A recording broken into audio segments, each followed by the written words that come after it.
ईमानदार लकड़हारा और खोया हुआ खजाना। रामू एक साधारण, मेहनती और ईमानदार लकड़हारा था। वह हर दिन सूरज उगते ही जंगल में लकड़ियां काटने निकलता और शाम को वापस थकेहारे घर लौटता।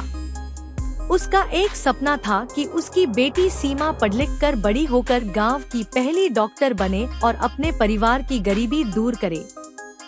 सीमा अपनी पढ़ाई में बहुत अच्छी थी, लेकिन गांव में स्कूल की सुविधाएं कम थी। इसलिए रामू ने कड़ी मेहनत से थोड़ा थोड़ा पैसा जमा किया था ताकि सीमा को शहर के बड़े स्कूल में पढ़ाया जा सके।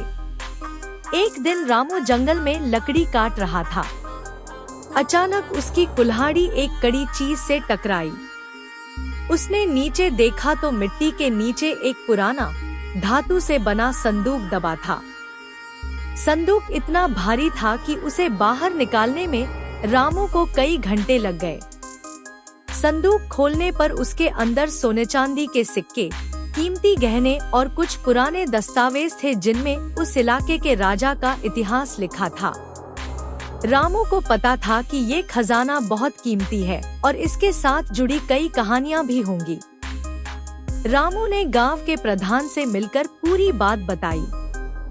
प्रधान ने कहा, रामू, ये खजाना गांव के लिए बहुत बड़ा उपहार है। इसे संग्रहालय में सुरक्षित रखा जाएगा। लेकिन कुछ गांव वाले लालची थे। उन्होंने अफवाह फैलानी शुरू कर दी कि रामू खुद ही खजाने का मालिक बनना चाहता है। रामू ने कहा, मैं सबके लिए सही फैसला चाहता हूँ। मैं अपने परिवार के लिए भी चाहता हूँ कि वे अच्छे जीवन जिए, पर मैं चोरी या झूठ नहीं कर सकता।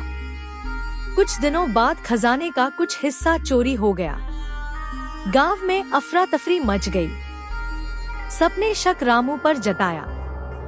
रामू बहुत दुखी हुआ, लेकिन उसने हार नहीं मानी।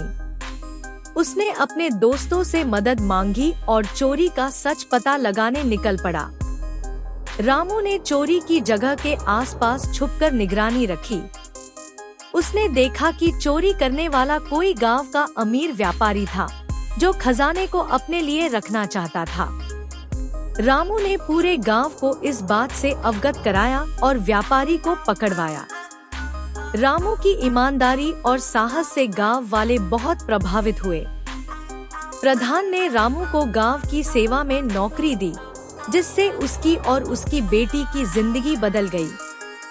सीमा पढ़ लिख कर डॉक्टर बनी और अपने गांव लौटकर लोगों की सेवा करने लगी। रामू की कहानी गांव में मिसाल बन गई। सभी जान गए कि ईमानदारी और साहस से बड़ी मुसीबत भी हल की जा सकती है। लालच और धोखा